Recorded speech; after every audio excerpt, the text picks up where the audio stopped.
Hey everybody, it's Cecilia from Pardon Farm. I wanted to talk to you a little bit today about sheep, and really what I was thinking about was the things that we wish we would have thought about or taken into consideration before we got sheep.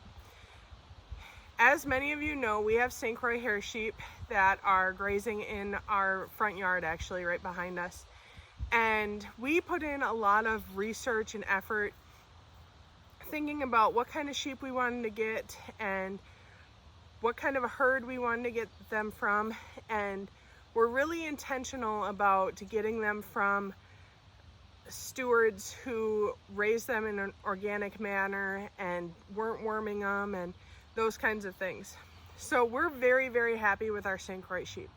However, we also got 10 bottle lambs this spring, and Seth and I had decided that it was really important for us to get some bottle lambs because we don't have a whole lot of experience. My experience with sheep is minimal and his is pretty much non-existent.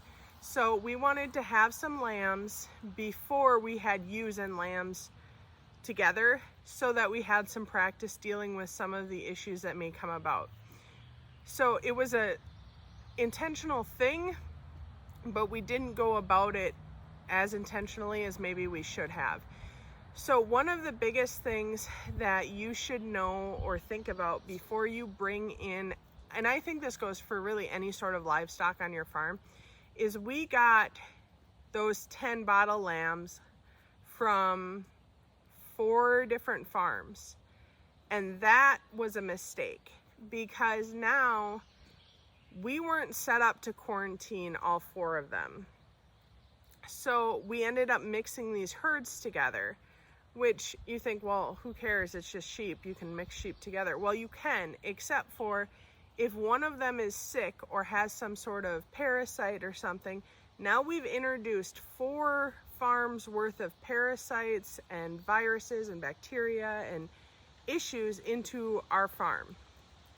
So that was a mistake, and like halfway through we had already committed to get 3 more lambs. We already had 7. We were like, oh, we should really be quarantining. So then what we did is we took the last 3 that we got, and we quarantined those 3 for 2 weeks before we put them with the other ones. And it really should have been a longer quarantine than that, but we only have so many pens, and I needed to get that pen cleaned out before we brought these guys home because we wanted to make sure that we weren't mixing whatever they may have with these guys. Now, there is still potential, even with me pressure washing the house and scraping away all the bedding and washing everything and bleaching everything and heat treating the soil, that these guys could have picked up something, but I think we did the best we could in that situation. So that's one of the first things I wish I would have thought about or considered before we brought home livestock, is that we really need to quarantine before we start mixing farms together. The other thing that I really wish I would have known is when we are bottle feeding, we were sharing bottles. And so, somebody would get done eating and I'd fill it up and feed somebody else. Well, one of them got basically a canker sore or something. Well, now 3 of them had it because we were just spreading it around essentially. So that was the other thing that I wish I would have thought about, is making sure that we aren't cross-contaminating between them, even though they're living in the same area. And it probably would have happened at the water trough or whatever, but that's something that I wish I would have thought about. Something that I didn't know, or I don't know, I think different breeds are different. Some sheep are super, super loud, and some of them aren't. These guys are very quiet.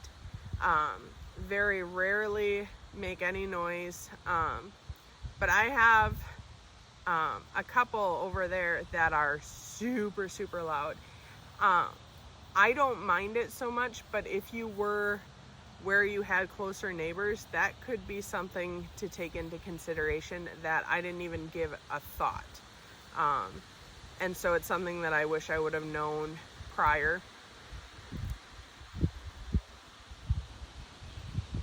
That being said, let's go and show you these guys, but I just want to give you a heads up. When we go over there, it's going to be loud.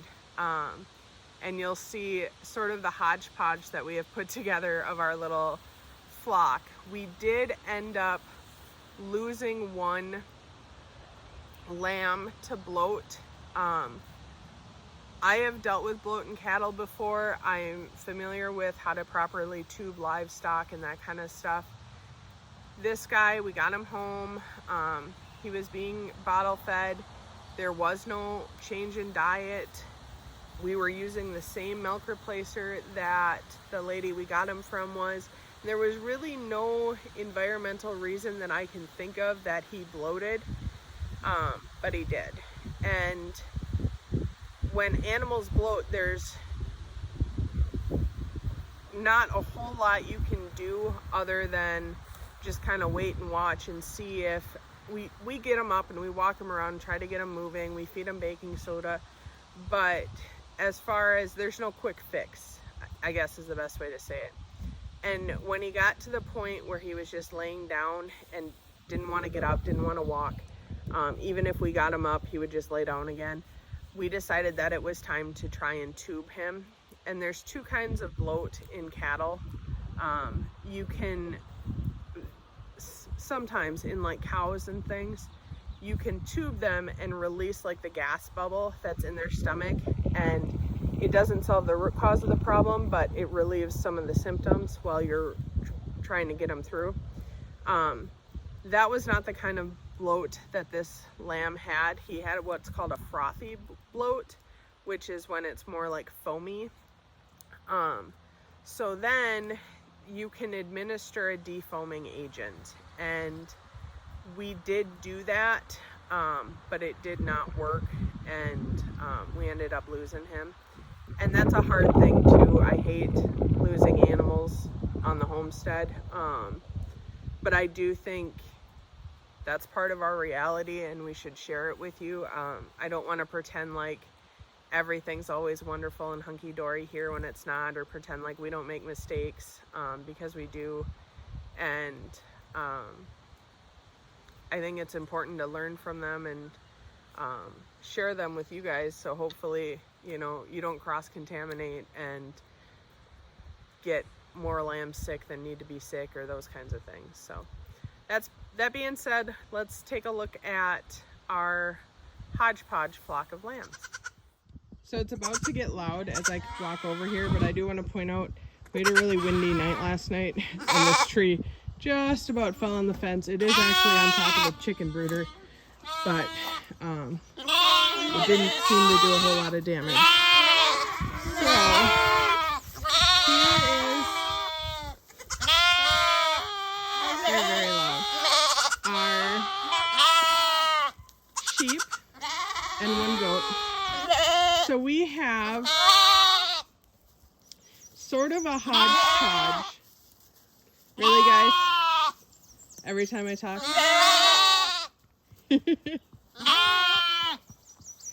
So we have this guy right here, this white one, and this one, and that one back there, white one, and there's one still kind of hiding back there.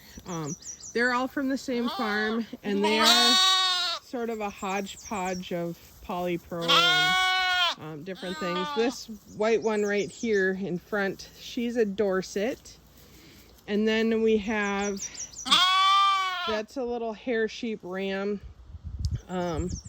This gal here and this gal here, this black one, are actually sisters, which is funny because one of them has wool and one of them has hair. And they're a cross between American Black Belly and Dorper and something else. And then this Finn. This white one here that's eating is a Finn sheep ram.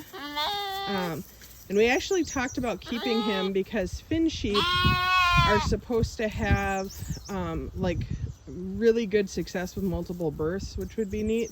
But we don't really want wool sheep, so I think we're gonna send him and everybody else in this pen except for Buckthorn, who is Buckthorn, this little guy. And he is not you. He is the wee little goat friend that we got. So today officially marks that everybody in this pen has been weaned,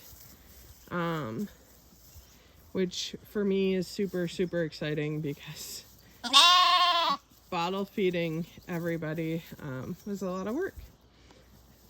And now we have more time to do other things. So, but I just wanted to show you guys our little hodgepodge group. They're healthy for the most part. Their mouths have cleared up. I talked to the vet and he said it's basically like a canker sore, and then we just spread it around. So he said not to worry about it. It's a virus and it'll go away, and it did. But it was definitely a learning experience. I really like her. She's pretty. I call her Mama, but we're not allowed to keep her. So there's Buckthorn. He's got the prettiest blue eyes you ever seen on a goat. And he is gonna be, whoops, the Dorset ran him over. He is going to be our friend for our ram. So our ram's not in the pen by himself. So that's the plan. Thanks for hanging out with me today, and keep on growing.